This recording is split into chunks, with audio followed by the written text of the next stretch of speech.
안녕하세요. 전영기TV의 전영기입니다. 25년 개정 도시법령 해설 네 번째 시간입니다. 제목은 추진위원회도 토지 등 소유자하고 같이 정비계획의 입안을 요청하거나 제한할 수 있다. 이런 내용입니다. 지난 시간 해설 세 번째 시간에서는요, 정비계획의 입안 요건의 완화를 설명을 했었는데, 이때는 재개발 사업에만 적용이 되고 특별 정비계획 입안 요건이라고 하지 않았습니다. 그런데 입안 요청의 경우에는 노특법의 적용이 없어가지고 도시정비법의 적용을 받게 되므로 정비계획 입안 요청 또는 특별 정비계획 입안 요청이라고 불러도 좋습니다. 그런데 반면에 정비계획의 입안 제한은 특별을 붙이지 않았어요, 제가. 여러분들, 시청자 여러분들은 이 점을 유의하시기 바랍니다. 왜냐하면은 노특법에서는 토지 등 소유자의 사람만 입안 제한이 가능하도록 규정을 하고 있고요. 추진위원회의 경우는 규정이 없습니다. 그래서 입안 제한에는 특별을 붙이지 않았고, 입안 요청은 도정법이 적용을 받고 또 노특법도 규정이 없으므로 도정법이 적용을 받아서 이렇게 구분해서 표시하였음을 미리 알고 계셔야지 이해가 쉽습니다. 자, 그러면 먼저 정비계획의 입안을 요청한다 라든가 입안을 제한한다, 이거는 서로 상당히 다른 개념이에요. 여러분들이, 저도 이 도정법을 해설을 하면서 선후의 관계를 가늠하기가 어려웠습니다. 법률에서는 자세한 설명을 하지 않고 입안 요청을 할 수도 있고 제한을 할 수도 있다 라고 했는데, 어떤 때 입안을 하고 어떤 때 제한을 하는지 명확하진 않습니다. 또한 명확하지 않기 때문에 그 선후를 가늠하기 어렵습니다. 그러나 어감상으로 보실 때 입안 요청은 없는 상태에서 진행을 하는 거라고 보시면 돼서 입안 제한보다는 먼저 앞선다고 이렇게 보여지게 되겠습니다. 다만 입안 요청을 한 뒤에 바로 정비계획으로 넘어가느냐, 또는 입안 요청을 한 뒤에 이걸 받아들여 가지고 입안 제한으로 연결을 할 것인가 라고 하는 것은 토지 등 소유자나 또는 추진위원회의 선택사항이라고 국토부는 입법 취지에서 설명을 하고 있습니다. 이 법은요, 25년도부터 시행을 하는 것은 아닙니다만은 추진위원회가 입안 제한, 입안 요청을 할 수 있어서, 그래서 25년 개정 법령에 넣었던 거 유념하시기 바랍니다. 추진위원회의 입안 요청은 25년도 6월 4일부터 시행됨을 말씀드립니다. 자, 먼저 이 박스를 보시면 정비계획 입안 요청을 하게 되고 입안권자가 이거를 수락했을 경우에는, 지정권자가 수락했을 경우에는 지정권자가 자치구청장인 입안권자에게 입안 제한을 하도록 하면은 비로소 소유자들이 자치구인 입안권자한테 정비계획 입안 제한을 하게 되고, 입안권자는 결국은 입안 절차를 거쳐서 결정권자인 지정권자에게 넘어간다, 이렇게 보시면 되는데, 이 도표의 경우도 실질적으로 정비계획 입안을 요청을 해도 좋고 사실은 안 해도 입안 제한으로서 진행을 하는 방법도 있고 하니까 어떤 것을 거쳐야 될지는 여러분들이 잘 판단을 하셔야 되겠다, 이렇게 보시면 되겠습니다.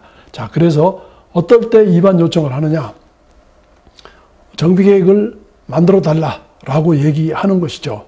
그래서 여기에는 토지 등 소유자나 추진위원회가 가능하도록 하고 있는데, 종전의 법에서는 추진위원회만 가능하지 토지 등 소유자만 가능하도록 되어 있었는데, 여러분 아다시피 추진위원회가 정비구역이 되기도 전에 구성을 할 수 있고, 이 구성하기 전에 추진위원회가 당연히 그렇다고 하면은 입안 요청을 할 수 있어야지 논리적으로 맞게 되겠습니다. 그래서 여기 보시면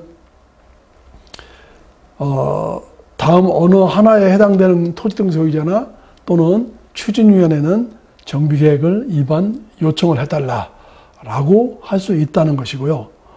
여기에는 특별정비계획도 포함된다 이렇게 보시면 되겠습니다. 제1호에서는 기본계획을 수립하지 않은 지역에서 토지 등 소유자의 2분의 1 이하의 범위 내에서 시도조례를 정하게 되면은 입안권자한테 요청을 가능하게 됩니다. 여기에 보시면은요, 다만 여기에는 경기도 내지는 도의 인구 50만 미만의 경우 미수립 지역에 대해서 이렇게 시도조례로 정할 수 있도록 이렇게 해놨고요.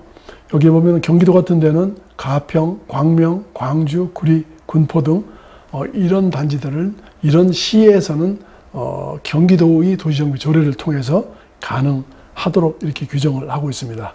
여기 보면은 경기도 도시정비 조례 제8조 2에 보면은 2분의 1이라고 이렇게 표현하고 있죠. 시도 조례를 정하는 비율을. 근데 경기도 내에서도 대도시의 경우, 인구 50만 이상의 경우에는 여기 대표적으로 고양시 도시정비 조례를 한번 찾아봤는데 여기도 똑같이 2분의 1로 정하고 있다. 이렇게 보시면 되겠습니다. 그래서 도의 관내에 인구 50만 이상의 경우는 대도시에서 조례로 정하고 있고 50만 미만의 경우는 경기도 조례로 규정을 하고 있는데 토지 등 소유자의 2분의 1로 요청을 할 수 있다. 이렇게 보시면 되고요. 그다음 두 번째 2호에서는 단계별 추진 계획상 정비 예정구역별로 정비 계획을 수립할 시기가 지났는데 입안되지 않는 경우 이것도 정비 계획 요청을 할 수 있다. 이렇게 보시면 되고 또 세 번째로는 단계별 정비 예정구역별 정비 계획 수립 시기에 따라서 그 예정구역을 생략했을 때에도 당연히 할 수 있도록 정비 계획 요청을 입안 요청을 할 수 있다는 것이죠. 네 번째는 뭐 천재 집안 등 불가피한 경우 이럴 경우에 여러분도 아다시피 정비계획 입안 요청을 할 수 있다. 이렇게 이해를 하시면 되겠습니다. 누가요? 토지 등 소유자하고 또는 추진위원회가 구역제 지정되기 전에 이 시스템이 결국은 한 세트로 물려서 넘어간다. 이렇게 보시면 되겠습니다. 여기서 그래서 토지 등 소유자하고 구역 지정되기 전에 이미 구성 승인을 받은 추진위원회가 구청장한테 입안 요청을 하도록 되어 있는데 이게 올해 6월 4일부터 시행이 되는 겁니다. 여기서도 여러분들이 이해하셔야 될 것이 그러면은 구역 지정이 된 이후에는 어떻게 될 것이냐. 여러분 잘 아다시피 이때는 추진위원회를 그 여건에 따라서 구성을 하고 조합을 막바로 갈 수도 있어서 만약에 올해 초에 또는 중반에 구역 지정이 되는 경우에는 빠르면 12월 말, 올해 말까지도 조합 설립까지도 갈 수 있다. 이렇게 보시면 되겠습니다. 그래서 토지 등 소유자나 추진위원회는 기본계획이 수립하지 않은 지역에서 요청이 가능한데 실질적으로 실무에서는 이게 좀 시행되고 있는 게 별로 없어요. 생색만 내고 있는 것인데 뭐 때에 따라서는 앞으로도 어떻게 될지 모르겠지만 여기에서 입안 요청하고 입안 제한이 서로 선택사항으로서 추진위원회나 토지 등 소유자가 선택할 수 있다. 이렇게 보시면 되겠습니다. 두 번째로는요. 정비계획 입안 제한입니다. 제한하고 요청하고 다르다라는 거 아시겠죠? 요청은 아까 위에 하나, 둘, 셋, 네 개, 4호까지 해당되면은 요청으로 해가지고 먼저 제한하기 전에 갈 수 있다는 것이고 입안 제한의 경우는 여기에 보시면 내용이 조금 다릅니다. 이것 역시 토지 등 소유자나 추진위원회가 입안이 제한 가능하도록 도정법에서 규정을 하고 있고 오는 6월 4일 날 시행이 되게 됩니다. 그렇다고 하면 제일 저도 궁금했던 것이 지정개발자의 경우에는 신탁사인 지정개발자도 그러면 정비계획 입안 제한이 가능하냐? 아직까지는 거기에 진행이 안 됐습니다. 왜 그러냐면은 아직까지는 신탁사인 지정개발자한테까지 입안 제한은 권한을 주지 않았고 다만 천재 지변 등 불가피한 경우로 긴급할 경우에만 가능하도록 이렇게 규정을 하고 있고 이것은 공공시행자하고 같이 가능하도록 이렇게 해놨습니다. 그런데 반면에 노특법에서는요, 11조 2항에서 토지 등 소유자 과반수만 이반이 제한 가능하도록 되어 있어가지고 여기에서는 추진위원회는 이반 제한이 안 되도록 되어 있어요. 여기 조문을 한번 보실까요? 도정법에 보면은 14조 1항에 보면은 토지 등 소유자 또는 추진위원회는 다음 각호의 어느 하나에 해당되는 경우는 정비계획 위반 제한을 할 수 있다. 이렇게 되어 있습니다. 반면에 노계획도시 특별법 노특법을 보시면